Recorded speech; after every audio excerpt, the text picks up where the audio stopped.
Na madrugada do dia 22 de julho de 2026, uma tarifa foi oficialmente imposta sobre os produtos brasileiros exportados rumo aos Estados Unidos. Essa imposição tarifária para alguns exportadores brasileiros oficialmente não vai ter tanto impacto sobre a economia nacional. Porém, entretanto, um personagem se destaca. E esse personagem que intermediou essa imposição tarifária no Brasil é um ex-deputado estadual. Vem agora conhecer o percurso que levou um deputado estadual a se articular com um país estrangeiro na imposição tarifária dentro do seu próprio país. Vem conhecer um pouco essa trajetória agora no realismo neoliberal. Esse canal maroto que está surgindo agora para fazer algumas análises na conjuntura política brasileira e do mundo.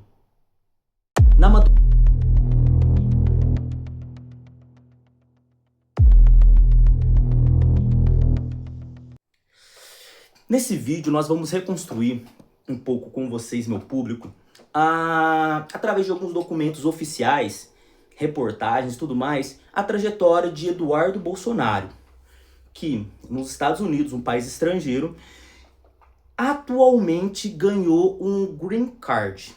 Eu vou explicar um pouquinho para vocês o que é o Green Card e vocês vão compreender a que ponto levou o seu autoexílio, para vocês compreenderem um pouco comigo, se vocês concordam ou não. Vamos lá.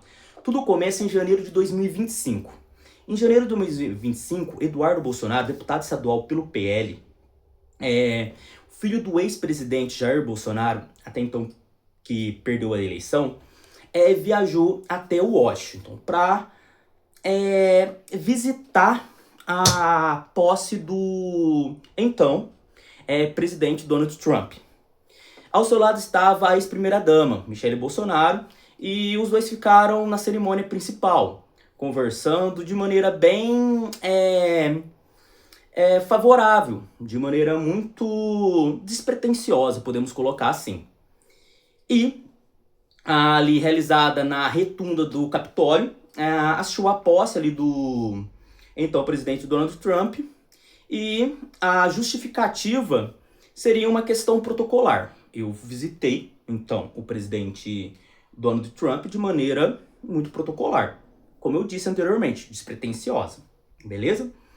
E após isso, aquela viagem era só o começo, só foi o começo dessa articulação.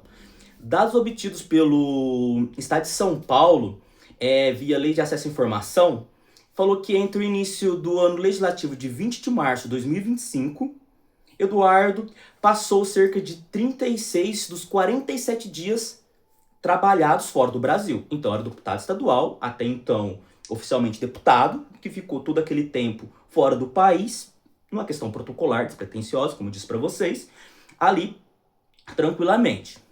Trabalhou quase menos de 20 dias, beleza? Até então, aquele ano. Em 3 pedidos sucessivos, o deputado se ausentou do país com a justificativa do quê? A ausência do território nacional. Ele ficou ausente justamente porque estava a serviço. A serviço, beleza, tranquilo, sem juízo de valor, beleza, e continuou recebendo o seu salário, cerca de R$46 mil, brutos, né? Sem qualquer penalização por faltas. Mesmo do exterior, ele registrou a presença virtual ali em 13 sessões, beleza, tranquilo. E o que o Eduardo fazia então nos Estados Unidos? Eu pergunto para vocês. Segundo os próprios pedidos de licença enviados à presidência da Câmara, a Hugo Mota, presidente da Câmara, ele se reuniu com congressistas ultraconservadores aliados a Trump. Na primeira licença de 9 a 14 de fevereiro, a agenda incluía encontros com Chris Smith, Jim Jordan e Maria Elvira Salazar, deputados republicanos da Câmara dos Representantes dos Estados Unidos, beleza? Todos conhecidos por suas críticas ao então ministro do STF, Alexandre de Moraes, Supremo Tribunal Federal Brasileiro. Jim Jordan, por exemplo, havia sido responsável em abril de 2024, um ano antes do que eu estou relatando aqui, por divulgar um relatório com documentos sigilosos que eu chamou de campanha de censura do Brasil. Beleza? Elvira Salazar, por exemplo, uma outra deputada republicana, congressista ali, é coautora de um projeto de lei que busca barrar a entrada nos Estados Unidos de autoridades estrangeiras que tenham restringido a liberdade de expressão. Isso análise segundo ela. Beleza? Tranquilo? Então veja só, ele está ali conversando, não vou usar outro termo aqui, né? Conversando com deputados conservadores ali também. O Eduardo afirmou publicamente ser responsável por articular a inclusão de Moraes nessa lista, que a congressista, né, a Elvira Salazar, estava publicando documento para barrar aqueles que violavam os direitos humanos de outros países de entrar nos Estados Unidos. E o Eduardo falou assim, peraí, inclui esse ministro também, porque ele restringe as liberdades de expressões. Beleza? Liberdade de expressão no Brasil. Continuando, 3 dias após o fim da primeira licença, veio a segunda, entre 17 a 24 de fevereiro. Eduardo participou da Conferência Políticas Conservadora, a CPAC, o maior congresso conservador dos Estados Unidos, em Washington. Beleza? No palco chamou o inquérito que investigava seu pai de golpe de Estado Disneyland, o golpe da Disney, sabe? A entrevista ao canal conservador One American News, no dia 21 de fevereiro, foi ainda mais direto e pediu a intervenção de Trump no Brasil. Chegou Trump, vem cá, meu amigo. Você pode intervir no Brasil a favor do meu pai? Essa era a intenção dele, veja só, tranquilo. A terceira licença, nessa situação, beleza, veio logo em seguida, no dia 27 de fevereiro ao dia 18 de março, beleza? Do dia 27 de fevereiro ao dia 18 de março. Dessa vez, o Eduardo fixou residência em Dallas, no Texas. 2 dias depois, em 25 de março, formalizou o afastamento do mandato por 122 dias, sem remuneração. Ele falou, eu me isento do meu cargo por 122 dias sem remuneração, fazendo que todos os seus eleitores que votaram nele jogassem seu voto fora. Por quê? Tudo que vocês depositaram na minha candidatura agora não serve mais nada, eu estou dando tchau para vocês, eu estou indo para os Estados Unidos. E ele justificou a decisão dizendo que iria decidir buscar sanções contra o que chamou de violadores de direitos humanos e comparou a Polícia Federal, a PF brasileira, como a Gestapo nazista. Mas Eduardo não estava sozinho nessa situação, é claro que não. Uma investigação da agência pública, publicada em dia 20 de março de 2025, revelou que pelo menos outros 7 bolsonaristas haviam migrado para os Estados Unidos nos anos anteriores e atuavam direto ou indiretamente, na ofensiva contra o STF. A ex-juíza Ludmila Lins Grillo, afastada do seu cargo em 2023 por uso indevido das redes sociais, mudou-se para os Estados Unidos também e afirmou ter apresentado denúncia contra Moraes, o violador dos direitos humanos, segundo esses bolsonaristas. E ela denunciou Moraes na Comissão Interamericana de Direitos Humanos.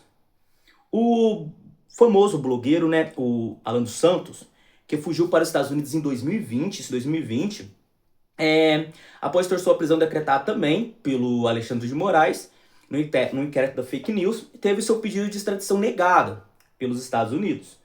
E o comentarista Paulo Figueiredo, também parceiro do Alan dos Santos e também do Eduardo, denunciou pela Procuradoria-Geral da República, ele foi denunciado pela PGR, por tentativa de golpe de Estado, tornou-se o principal parceiro do Eduardo na articulação em Washington.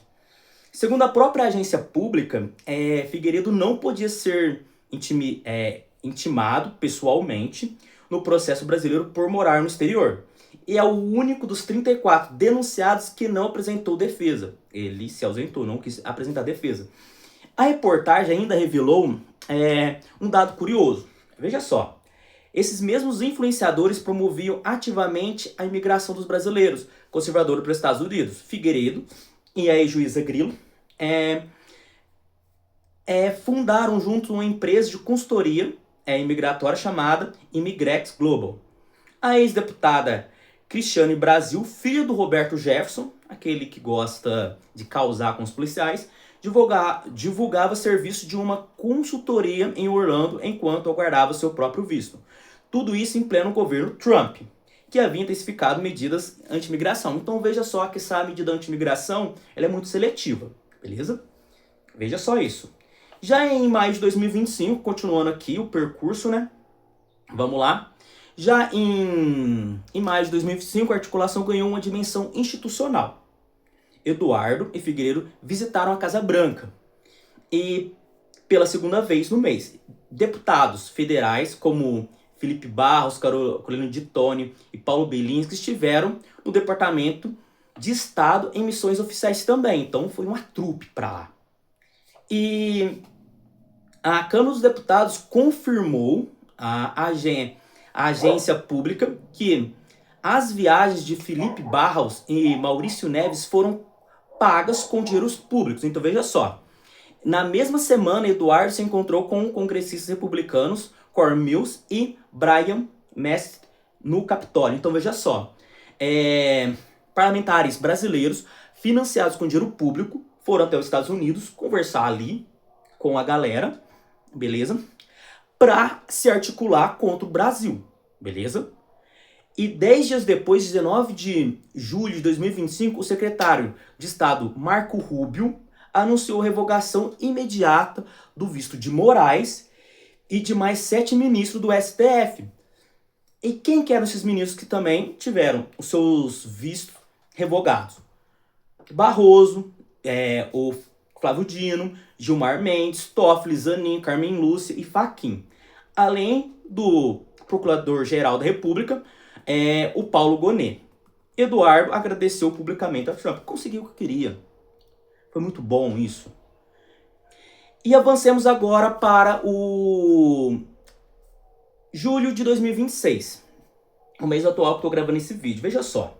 No início do mês, os Estados Unidos anunciaram uma nova tarifa, desta vez de 25%, sobre os produtos brasileiros com base na seção 301 da Lei de Comércio Americana. A CNN Brasil reportou que a medida entrou em vigor 1 hora, né, e 1 minuto da madrugada do dia 22 de julho. O escritório dos representantes comerciais dos Estados Unidos justificou a sobretaxa apontando supostas práticas desleais do Brasil, como, por exemplo, comércio digital, patentes, etanol e o desmatamento. E, é claro, eles não vão falar isso oficialmente, de olho no nosso PIX, que é um patrimônio, se tornou um patrimônio nacional. O economista do Itaú Unibanco, em análise publicada pelo jornal o Globo, em 21 de julho de 2026, avaliaram que o impacto real tende a ser menor do que o temido. Beleza? Falou que poderia ser maior, mas foi menor do que ele tinha previsto, o que eles temiam. Principalmente porque a lista de exceções inclui itens relevantes da pauta exportadora brasileira, como carne, suco de laranja. Ainda assim, o Brasil passaria a ter umas tarifas mais elevadas impostas pelos americanos, atrás apenas da China. Vou tomar uma água aqui no meu copo do bebê Yoda, beleza? Então veja só, para vocês verem. Toda situação que se desdobrou até aqui foi um deputado estadual que teve um exílio autoimposto, por interesses particulares e privados, que era a defesa do seu pai, e se desdobrou numa tarifa imposta no Brasil. Eu nem citei a tarifa anterior. Eu estou fazendo só um recorte aqui, fiz um salto só para vocês compreenderem a minha linha de raciocínio. Após ir aos Estados Unidos pedir que retirasse o visto de alguns membros do STF e posteriormente também taxasse o Brasil, agora vem a cereja no bolo, nessa situação toda. Qual que é a cereja do bolo? A cereja do bolo é o seguinte, que no mesmo dia que circularam na Folha, revelou a CNN, que circularam essas notícias na Folha sobre a questão da taxação de 25%, saiu então que o governo Trump concedeu o Green Card a Eduardo Bolsonaro. O que é o Green Card? É um documento de residência permanente nos Estados Unidos, é quase que permitido que ele more lá tranquilamente, porque não tem um tempo limite para ele ficar lá, beleza? Então, ele mora, trabalha e estuda, independente disso, ele vai ter até mesmo acesso a alguns serviços públicos do governo, do estado, né, norte-americano. Então, veja só, segundo as informações distribuídas pelo próprio Paulo Figueiredo, seu comparsa ali na situação, o visto seria o tipo EB1, a categoria mais elevada do sistema americano. Isso tudo porque o quê? Destinado a pessoas com habilidades extraordinárias. Agora, essas habilidades, eu pergunto para vocês, é direcionada a quem? Beleza? Então vamos lá. O colunista Leonardo Sakamoto do UOL observou que o Green Card torna ainda mais distante a possibilidade de extradição. Então fica mais difícil, já que ele tem uma residência quase que permanente, porque é por tempo limitado, a ser extraditado para o Brasil. E então, veja só, toda essa situação ele ganhou um prêmio de compensação pelos seus serviços prestados aos Estados Unidos. E a concessão comprovou reações, já surgiu reações imediatas, até mesmo da sua própria ala política. Como o presidente, o ex-governador, como o pré-candidato à presidência, Ronaldo Caiado, o ex-governador de Goiás, criticou o Eduardo no dia 21 de julho, dizendo que quem precisa de green card era o produtor brasileiro, para acessar o mercado norte-americano sem pagar sobretaxa. Eduardo respondeu no mesmo dia, acusando Caiado de se omitir sobre condenados no processo do golpe e fazer concessões ao STF para frequentar coquetéis no Brasil. Então, teve uma troca de farpas ali. O ex-governador Ronaldo Caiado disse que quem precisaria de green card era o produtor brasileiro que estava sendo prejudicado, enquanto o Eduardo Bolsonaro disse que ele frequenta ali a ala do STF, ele faz concessões para os inimigos do STF, beleza? Enquanto isso, o governador Fábio Bolsonaro, irmão do Eduardo e pré-candidato à presidência, adotava uma postura diferente.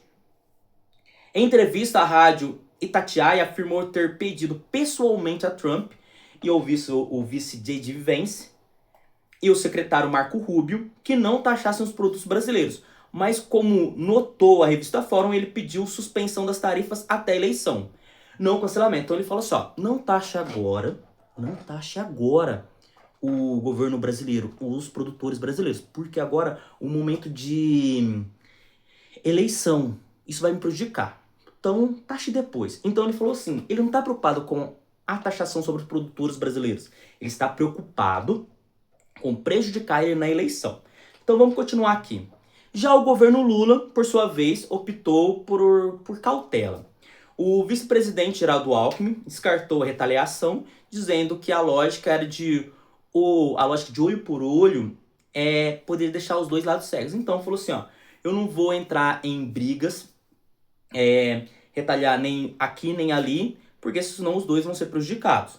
O ministro da Fazenda, Dário Duriga, indicou que o Brasil tem instrumentos para responder, mas que a decisão de acionar a lei de reciprocidade seria tomada com prudência. Então falou assim, já que vocês me taxaram, eu não vou taxar vocês de volta, eu não vou acionar a lei de reciprocidade, eu vou tratar ali na diplomacia. Mas voltando ao caso aqui do Eduardo Bolsonaro. O que nós compreendemos com isso? É que a situação, até o momento aqui, a de exílio, como vocês podem ver, não foi um autoexílio de maneira despretensiosa. Foi pior do que isso. Foi no sentido de que ele estaria confabulando com um governo exterior para quê? Para taxar o Brasil e prejudicar os produtores brasileiros, os chamados patriotas, eles se dizem patriotas. Mas que esse green card veio para demonstrar que ele recebeu um prêmio de consolação por atuar contra os interesses do próprio Brasil. Pois ele é um deputado, veja só, ele é um deputado o quê? Estadual do Brasil. Mas ele deixou seu cargo para atender seus interesses particulares e principalmente atuar contra o Brasil. Se vocês gostaram da análise até aqui, eu quero que vocês deixem um like, compartilhem este vídeo e deixem seus comentários sobre o que vocês acharam dessa trajetória do nosso exilado, entre muitas aspas, deputado estadual Eduardo Bolsonaro. Beleza? Acompanhe os próximos vídeos.